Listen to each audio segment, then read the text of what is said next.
আসসালামু আলাইকুম। আমার প্রিয় বন্ধু, শুভাকাঙ্ক্ষী এবং আমার প্রিয় দেশবাসীকে জানাই শুভরাত্রি, শুভেচ্ছা এবং শুভকামনা। প্রিয় শ্রোতাবৃন্দ, আমি অহিংস আনোয়ারকে মোর্শেদ, একজন রাজনীতিবিদ, বাংলাদেশের একজন একজন নাগরিক এবং রাষ্ট্রের একজন মালিক। আমার নিজস্ব কোনো চাওয়া পাওয়া নেই। আমি আপনাদের মাঝে বিগত বহু বৎসর যাবৎ যখনই সুযোগ পাই আপনাদের মাঝে উপস্থিত হই, আমার একান্ত নিজের ভাবনাটুকু আমি আপনাদের মাঝে প্রকাশ করি। প্রিয় শ্রোতাবৃন্দ, একটি স্বাধীন সার্বভৌম রাষ্ট্র, যার আমরা গর্বিত নাগরিক, একটি দেশে স্বাধীন সার্বভৌম নাগরিক হওয়া এটি একটি সৌভাগ্যের ব্যাপার। যেমন ধরুন, আমরা মুসলমান, গাজা ফিলিস্তিনের উপর ইসরায়েলি ইহুদিদের যে বর্বরতম হামলা, আমাদের বাংলাদেশে মুসলমানেরা যেভাবে ফিলিস্তিনের গাজার স্বাধীনতা চেয়েছিল, যুগের পর যুগ অত্যাচার করেছে এই ফিলিস্তিনিবাসীর উপরে এই ইহুদিরা, এই ইসরায়েলিরা, এখনো করছে, এখনো স্বাধীনতা মিলেনি। এই কথাটা এই কারণে বললাম, একটি স্বাধীন সার্বভৌম রাষ্ট্র পাওয়া ভাগ্যের ব্যাপার। আজ এই স্বাধীন সার্বভৌম রাষ্ট্রের নাগরিক হয়েও আজ মনে হয় আমরা ভিন গ্রহে বসবাস করছি। ৫৫ বৎসর হয়ে গেল স্বাধীনতার, আর বর্তমানে এসে মনে হচ্ছে যে আমরা বুঝি সে আদিম বর্বর যুগে বাসিন্দা।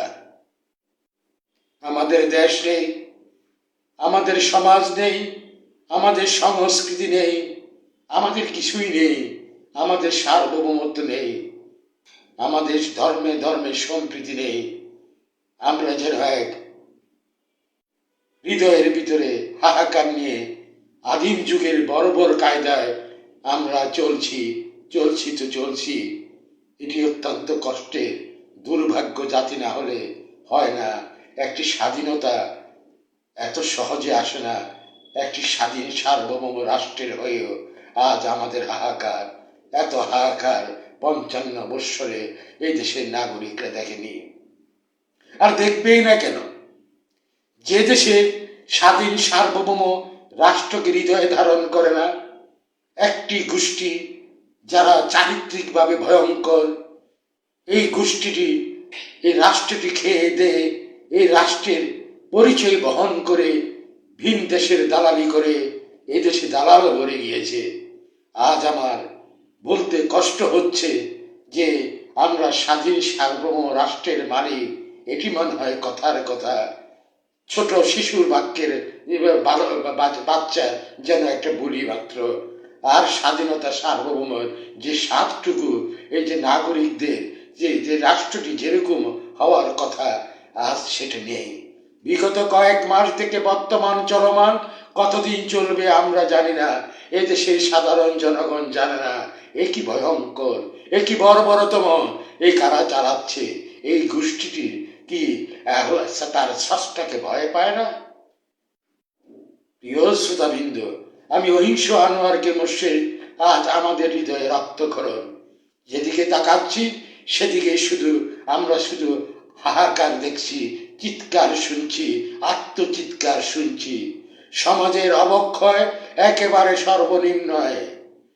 চারিদিকে শুনছি হত্যা, ঘুম, সামান্য একটা হাসাহাসির বিনিময়ে হত্যা, একটি ইউনিভার্সিটি ছাত্রকে হত্যা করলো, পিটিয়ে পিটিয়ে হত্যা করেছে। আমরা দেখেছি, আমরা সব মিডিয়ার মাধ্যমে জবাই করার হত্যা আমরা দেখেছি।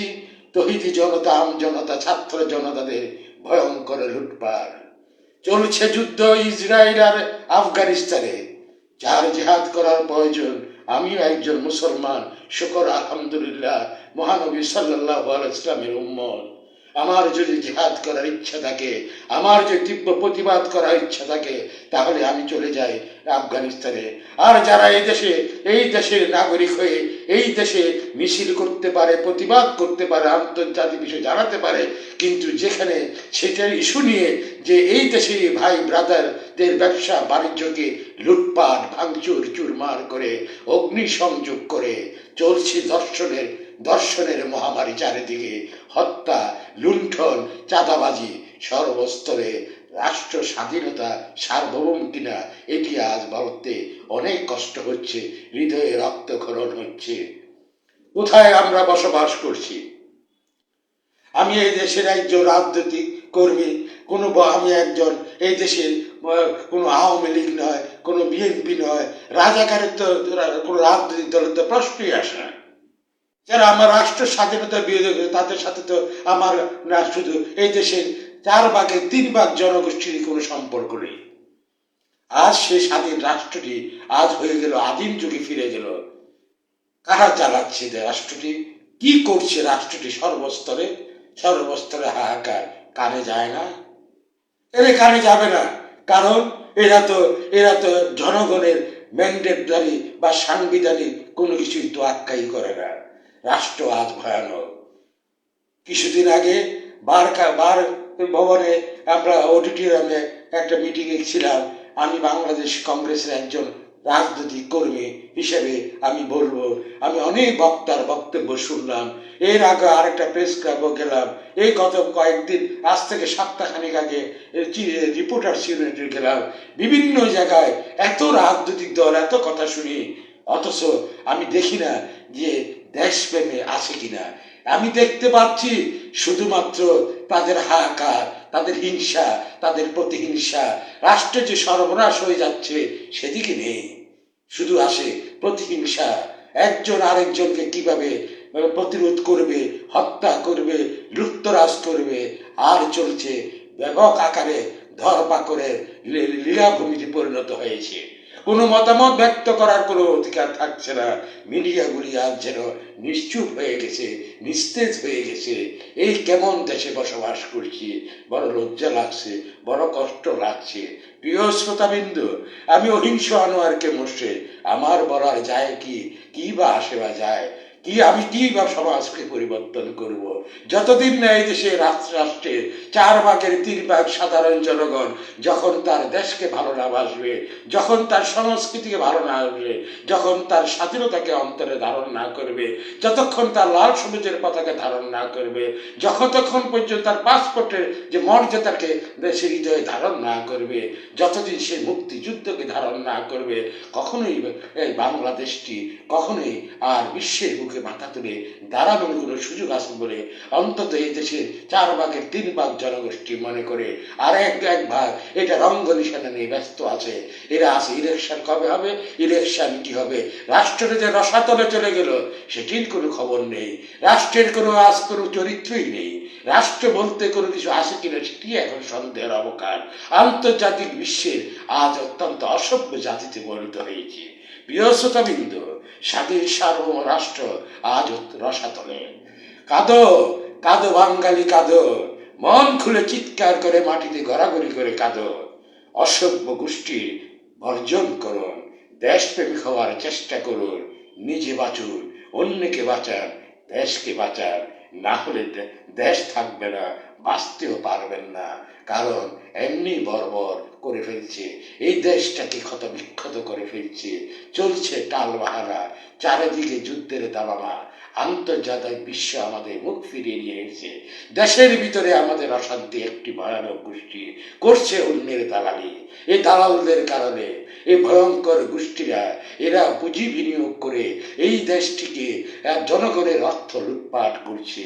দেখুন প্রিয় স্বাধীনতা, চলছে লাগামহীন দ্রব্যমূল্য লাগামহীন, এইকে টেনে ধরে রাখতে পারছে না। কিভাবে পারবে?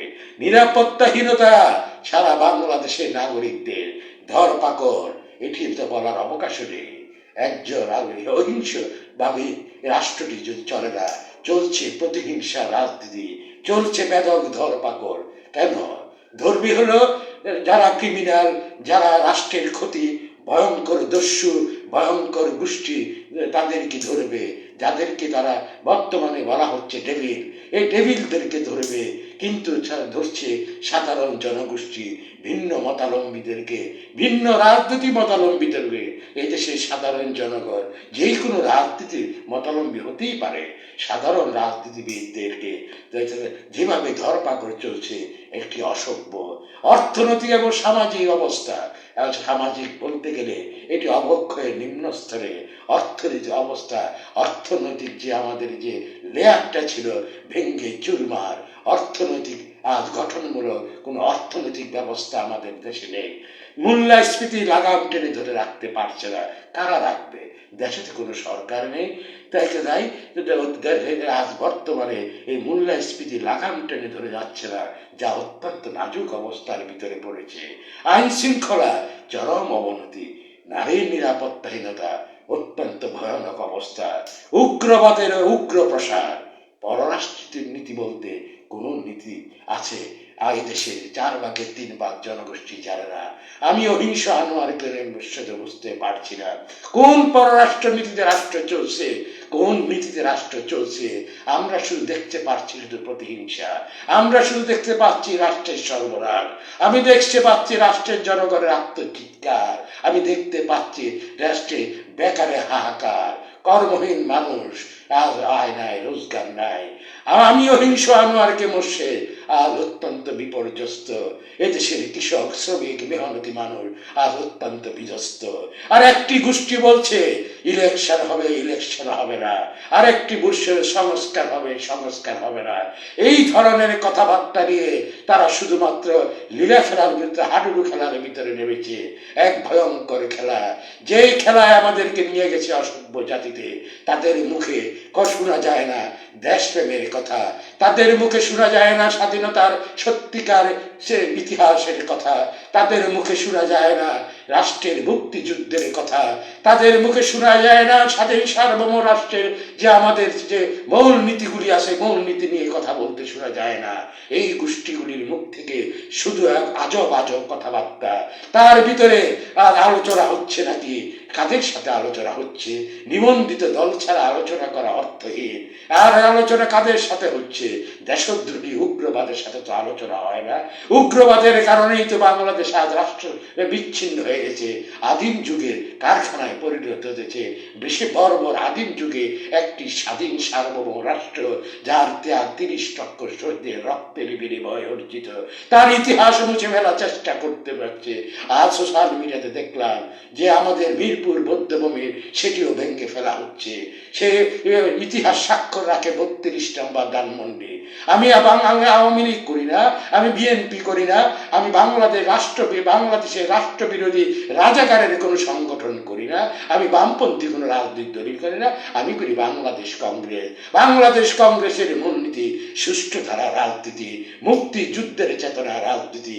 স্বাধীন সার্বভৌম রাষ্ট্রটি পেতে হলে একটি সুষ্ঠু সুন্দর একটি সভ্য রাষ্ট্র পরিণত করতে গেলেই আসতেই হবে স্বাধীনতার বিরুদ্ধে, আসতে শ্রদ্ধা করতে হবে মুক্তিযুদ্ধকে, সত্যিকার ইতিহাস জানতে হবে। 47 পরের কথা, 71 নিয়ে আমাদের যে উপহাস করা হচ্ছে, এই গোষ্ঠীটি এদেশের নয়, এদের রক্ত তো এদেশের নয়। সে পাকিস্তানের সাথে দেখলাম পররাষ্ট্র মন্ত্রণালয়ে মিটিং হচ্ছে, ওদের সাথে আমাদের মিটিং কিসের হবে? ওদের সাথে আমাদের সুসম্পর্কটা এরকমই থাকতে পারে, ভাই কেমন আছো, ভালো আছো, এবং পাসপোর্টে যাওয়া আসা সেটাও থাকতে পারে, মন চালে যাবে।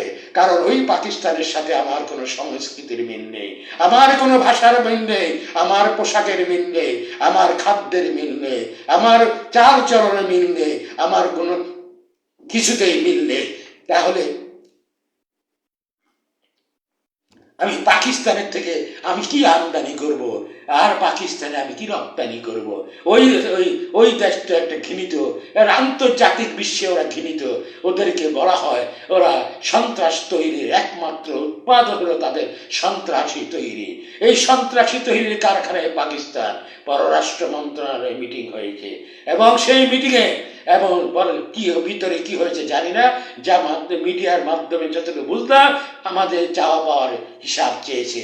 এই চাওয়া পাওয়ার হিসাব স্বাধীনতার পর থেকে চাওয়া হচ্ছে ওই পাকিস্তানি পাইক্কা হানাদারদের কাছে, ওই অসভ্যদের কাছে। কিন্তু সবসময় শোনা যাচ্ছে ওই গোষ্ঠী, যে গোষ্ঠীটি আজ বৃহৎ আকারে এক এক এক ভয়ঙ্কর রূপ, এক দানবের রূপে আজ আজ তারা আবির্ভূত হয়ে রাষ্ট্রটিকে গ্রাস করে ফেলছে। একটা জানোয়ারের মতো, অজগরের সাপের মতো গ্রাস করে ফেলছে রাষ্ট্রটিকে। আর পাকিস্তানের সম্বন্ধে আমাদের দেনা পাওনা, আমাদের 30 লক্ষ শহীদের, আমাদের যে লুটপাট করেছে, আমাদের যে 2-3 লক্ষ মা বোনদের ইজ্জত লুট করেছে, ওইটা নিয়ে কোনো কথা নেই। শুধুমাত্র একটি কথা আছে, আমাদের পার্শ্ববর্তী দেশ হলো ভারত। সেই ভারতকে ভারত দেশ বিদ্বেষী।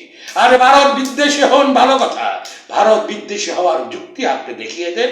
এই তো ট্রান্সশিপমেন্ট বন্ধ করে দিয়েছে, উন্নয়ন প্রজেক্টগুলি সব বন্ধ করে দিচ্ছে। তাহলে আপনার পণ্য রপ্তানি মূল্য কত বেড়ে যাবে? সমস্ত বৈদেশিক বিনিয়োগ চলে যাচ্ছে, রাষ্ট্র 12টা পাচ্ছে। সেদিকে যারা রাষ্ট্রের মঞ্চে বসে আছে তাদের কিচ্ছু যায় আসে না। তারা ডেকে নিয়ে আসছে পাকিস্তান ওই রাজাকারের বাচ্চাদেরকে, ওই হানাদার পাইক্কাদেরকে। এই দেশে আসে আমাদের দেশে আমাদের ভালো করবে। যারা মুসলমান হয়ে ওই পাকিস্তানিরা মুসলমান ছিল, এই পাকিস্তানও মুসলমান ছিল। মুসলমানকে কিভাবে হত্যা করে নারকী হত্যাযজ্ঞ 25 মার্চ কালো রাত্রিতে করেছে, যে ভয়ঙ্কর। তারপরে 9 মাসে রক্তক্ষয়ী সংযুদ্ধ। এরা তো মুসলমান তো বেশি মারা গেছে।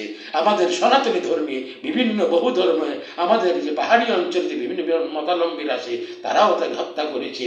আমাদের নারীদেরকে 2-3 লক্ষ নারীদেরকে ধর্ষণের শিকার হতে হয়, এবং এদের কি যুদ্ধের সহযোগিতায়। তাই আমার পাকিস্তানের সাথে আমার হায় হার হেলেও থাকতে পারে, কারণ আমাদের কূটনীতির ভিতরে আছে, আমাদের সংবিধানে আছে, কারোর সাথে আমাদের শত্রুতা নয়, বন্ধুত্ব। ওই অতটুকুই বন্ধুত্ব। হায় আর হেলো ওই পাকিস্তানি পাইক্কা আমার ঘরে ডেকে নিয়ে এসে পররাষ্ট্র মন্ত্রণালয়ে কফি আর চা খাওয়া পাকিস্তানের সাথে আমার স্বাধীন সার্বভৌম রাষ্ট্রের, এটা কখনো মানানসই নয়। কিন্তু যেই গোষ্ঠীটি যতগুলি বিগত 5 আগস্টের পর যতগুলি আমি মিটিংয়ে সেমিনারে গিয়েছি, যে যতগুলি রাজনৈতিক দলের আমি কথা শুনেছি, প্রত্যেকটি রাজনৈতিক দলের সুরে এবং মাঠে ওইটা একটাই গোষ্ঠী, স্বাধীনতার বিপক্ষের গোষ্ঠী, ভারত বিদ্বেষী। যে পাকিস্তানেরা এ মা বোনদেরকে অত্যাচার করেছে, ধর্ষণ করেছে, 30 লক্ষ হত্যা করেছে, মেধাশূন্য জাতিতে রূপান্তর করেছে, লুটপাট করে অর্থ সম্পদ দিয়েছে, সেই পাকিস্তানি পাইক্কাদেরকে নিয়ে এরা একটা শব্দ উচ্চারণ করে না। তার মানে এরা পাকিস্তানের জাত সন্তান যদি বলি তাহলে ভুল হবে না। তাহলে যারা ভারত বলে, আমি বলতে কোনো অসুবিধা নেই। ভারত আমাদের পার্শ্ববর্তী, 3 দিকে ভারত, একদিকে বঙ্গোপসাগর। ভারত বর্তমানে শক্তিশালী রাষ্ট্রের ভিতরে 2-3 নম্বর জায়গায়। ভারত বর্তমানে জাতিসংঘে ভেটো পাওয়ার মতো জায়গায়, নিরাপত্তা পরিষদের সদস্য, 140 কোটি জনগণ আমার 3 পাশে। তাদের অর্থনৈতিক অবস্থা আমাদের থেকে শত গুণ, 1000 গুণ বড় অর্থনৈতিক বলয়। সেই রাষ্ট্রটি আমাদের স্বাধীনতার সময় 17,000 সৈন্য আত্মত্যাগ করেছে, এবং তাদের কারণে এই দেশটির স্বাধীনতা পেয়েছি। তাহলে কি ওরা ভুল করেছিল? অনেকে বলে যে ওদের স্বার্থে। ওদের কি স্বার্থ? হ্যাঁ, ওদের একটা স্বার্থ থাকতেই পারে, কারণ এই দেশে ওই পাকিস্তান যদি থাকতো তাহলে এই পাকিস্তান উৎপাদন করে সন্ত্রাস এবং বিভিন্ন দেশে এবং নিজ দেশে পর্যন্ত যে ভয়ঙ্কর কর্মকাণ্ড। তারা যেরকম নিশ্চিন্তভাবে ঘুমাতে পারে না, তারা অন্য দেশকে ঘুমাতে দেয় না। তারা মানুষ রপ্তানি করে, আমরা রপ্তানি করি। আমাদের গার্মেন্ট, আমাদের চা, আমাদের চামড়া, এখন আমাদের টাইলস রয়েছে, এখন আমাদের আরো অনেক পণ্য রয়েছে, আমরা রপ্তানি করতে পারি। পাকিস্তানের ভিতরে একমাত্র আটা ছাড়া আর কিছুই নেই, তাও পারে না। দুর্ভিক্ষ শুরু হয়ে গেছে। বাংলাদেশের 1 টাকা সবার পাকিস্তানি 4 রুপি। তাহলে বাংলা ওরা আমাদের কি করবে? ওরা আমাদের হিস্সেটুকু এখন পর্যন্ত দেয় নাই। আর ভারত আমাদের থেকে কি করেছে? আর আমি যত 5ই আগস্টের পর তার আগ থেকে আমরা দেখে যাচ্ছি, এবং পাকিস্তান থাকা অবস্থায় ভারত বিদ্বেষী, ভারত বিদ্বেষী। বর্তমান 5ই আগস্টের বর্তমান অবধি একই গোষ্ঠীটা আজ ভয়ঙ্কর আকার ধারণ করেছে, কিন্তু তারা 4/1 4/3 হলো স্বাধীনতার পক্ষের শক্তি। তারাই বলছে এই যে স্লোগান, এই যে জুজুর গান, যে ভারত বিদ্বেষী চলছে, সে পাকিস্তান থাকতে, সে পাকিস্তান ভারত থেকে আলাদা হওয়ার পর থেকে শুরু হয়েছে। এমনকি জাতির জনক বঙ্গবন্ধু শেখ মুজিবুর রহমানকেও তারা বলেছিল যে ভারতের দালাল, এবং সেই পাকিস্তানিদের জুজু এখন আরো ভয়ঙ্কর রূপ হয়ে গেছে। এই 5ই আগস্ট থেকে তার থেকে চলতে চলতে ভারত বিদ্বেষী বর্তমানে যতগুলি আমি মিটিং গেলাম, বিভিন্ন রাজনৈতিক দলে নিবন্ধিত, অনিবন্ধিত, কারো 5 জন নাই, এবং অনেক রাজনৈতিক দল আছে, তারা 10 জন মিলে হয় না তাদের কাছে। আর একটি গোষ্ঠী আছে ভয়ঙ্কর, বিহারি গোষ্ঠী এবং রাজাকার গোষ্ঠী, এবং তারা ভারত বিদ্বেষী। অথচ যে তারা ভারতকে, আমার দেশে আমাদের মা বোনদেরকে নির্যাতন করেছিল, আমাদের দেশের অর্থ সম্পদ লুট করেছিল, আমাদের দেশে এসে তারা 30 লক্ষ শহীদ করেছিল। আর ভারত এসে কি আমার দেশের মেধাবী ছাত্রদের হত্যা করেছিল, শিক্ষকদের হত্যা করেছিল, সাংস্কৃতিক কর্মীদের হত্যা করেছিল। এক কথায় যারা মেধাদের একটি রাষ্ট্রকে তারা হত্যা করেছিল না, ভারত করেছে পাকিস্তানি পাইকা। তাহলে তাদের সাথে কি আসসালামু আলাইকুম ওয়ালাইকুম আসসালাম, এর বাইরে তো দেওয়ার কথা নয়। ওরা কি আমাদের দিতে পারবে? ওদের দেওয়ার কিছু নেই, কারণ ওদের দেওয়ার একটা জিনিস আছে, সেটা হলো আন্তর্জাতিক বিশ্বে ওরা শিক্ষিত। ওদের একটা জিনিসের প্রোডাকশন হয়, উৎপাদন হয়, সেটা হলো সন্ত্রাস আর মৌলবাদ, উগ্রবাদ। সেই উগ্রবাদ, সন্ত্রাসবাদ ওরা সেটাই শুধু উৎপাদন করে আর বিভিন্ন দেশে রপ্তানি করে, যা আমাদের দেশে রপ্তানি করেছে, এবং তাদের ভাড়াটিয়া দালাল বাংলাদেশে রয়েছে। এই সব কিছু মিলে আজ আমার রাষ্ট্রটি ভয়ঙ্কর। তাই বলবো, স্বাধীন সার্বভৌম রাষ্ট্র আজ রসাতলে।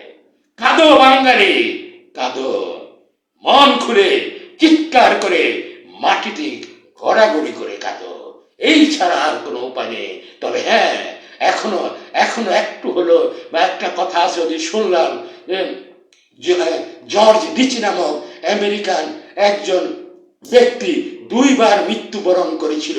একবার 20 বৎসরে, আর একবার করেছিল সে 84, একেবারে সর্বশেষ সত্যিকার মৃত্যুবরণ করেছিল 2007-এ 84 বৎসর বয়সে। এবং 20 বৎসর বয়সে যখন 1943 সালে জর্জ রিচার্ড সে তার বইতে লিখে গিয়েছে যে মৃত্যু কি এবং কি, সেটি আমি বলতে যাব না, এটা অনেক বড়, কিন্তু মৃত্যু অবধারিত। কিন্তু আমরা কখনোই পাকিস্তানের মতো এই পাইকা, যাদের উৎপাদন হলো একটি মাত্র জিনিস, সন্ত্রাসবাদ উৎপাদন, উগ্রবাদ উৎপাদন, ধর্মকে নিয়ে তারা বিশ্বে, আন্তর্জাতিক বিশ্বে উগ্রবাদী ছড়ানো, অশান্তি সৃষ্টি করা, যার নিজের শান্তি নেই, আমার দেশে সে কি করবে? আমি ঘৃণা জানাই পাকিস্তানদেরকে, ঘৃণা জানাই পাকিস্তানি প্রেতাত্মাদেরকে। আর আমার বাংলাদেশ কংগ্রেস স্বাধীনতার চেতনায় বিশ্বাসী, মুক্তির যুদ্ধের চেতনায় বিশ্বাসী, পরমত সহিংসতা বিশ্বাসী, অহিংস রাজনীতি বিশ্বাসী। সহিংসতাকে আমার বাংলাদেশ কংগ্রেস বর্জন করে আমরা চাই একটি সুন্দর সুসংগঠিত একটি বাংলাদেশ। এই বাংলাদেশটি আমাদের পেতে হবে, না হলে আমাদের যে দানবের মুখে আমার রাষ্ট্রটি পড়ে গেছে, এই মুখ থেকে আমাদের ফেরাতে গেলে আবার আমাদের রক্ত ঝাড়তে হবে। যদি ঝাড়তে হয়, আমাদের আরো 1 কোটি রক্ত না হয়ে যায় চিরতরে। এই দস্যুরা, এই আমাদের যারা বানিয়েছে, আজ আমাদেরকে অসভ্য জাতিতে বানিয়েছে, বড় বড় জাতিতে, লুটেরার জাতিতে, খুনের জাতিতে, ধর্ষণের জাতিতে, অগ্নিসংযোগের জাতিতে, বুলডোজারীয় রাজনীতির জাতিতে রূপান্তরিত করেছে। সেই জাতি থেকে বাঁচতে হলে 4/3 যারা এই দেশের সাধারণ জনগণ, আমাদের মতো আম জনতা, কৃষক, শ্রমিক, মেহনতি মানুষ যারা আছেন, তাই বলবো, আসুন আমাদের যে মৌলিক বিষয়গুলো এবং যতগুলি রাজনৈতিক দল, একমাত্র পাকিস্তানের যারা মতাদর্শী তারা ছাড়া এই বাংলাদেশে বিএনপি সহ আওয়ামী লীগ সহ বাম দলীয় সহ আরো বহু রাজনৈতিক দল আছে, বাংলাদেশ কংগ্রেস সহ রাজদেশে। আসুন মৌলিক বিষয়গুলিকে ঐক্যমত পোষণ করুন, রাষ্ট্রকে বাঁচান, নিজে বাঁচুন, অন্যকে বাঁচান, দেশ বাঁচান। না হলে দেশ থাকবে না, একজনও বাঁচতে পারবেন না। তাই নিজে বাঁচুন, দেশকে বাঁচুন। ওই পাকিস্তানের পাতাত্তাদের ঘৃণা করুন, পাকিস্তানকে ঘৃণা করুন, দেশকে রক্ষা করুন হায়নাদের হাত থেকে, কালসারদের হাত থেকে। ওই গোষ্ঠী ভয়ঙ্কর, 4 ভাগের 1 ভাগ মাত্র ওরা। একসাথে যদি জনগণ একসাথে হয়ে এদেরকে প্রতিরোধ করে আমার সোনার বাংলাটি গঠন করি। আসুন আমরা আমার কাঙ্ক্ষিত বাংলাদেশকে আমরা হৃদয়ে ধারণ করি, গঠন করি। ভালো থাকবেন, সুস্থ থাকবেন, নিজের দিকে খেয়াল করবেন। যারা লুটতরাজ, চাঁদাবাজ, পাকিস্তানি প্রেতাত্মা, সাম্রাজ্যবাদের দালাল, যারা চাঁদাবাজ, যারা ধান্দাবাজ, ঘুষখোর, সুদখোর, মুনাফাখোর, আদম পাচারকারী, এই গোষ্ঠীটি যে বর্তমানে যে বেহাল অবস্থা দর্শনকারী, এই যে দলিত জনতা, আমজনতা, ছাত্র নামজাতি, এই ধরনের প্রেতাত্মাদেরকে চিহ্নিত করুন, কারণ সময় একদিন আসবে। তাই আবারও বলছি, নিজে বাঁচুন, অন্যকে বাঁচান, দেশকে বাঁচান, না হলে কেউ বাঁচতে পারবেন না। ভালো থাকবেন, সুস্থ থাকবেন। দেশপ্রেম ইমানের অঙ্গ। আল্লাহ।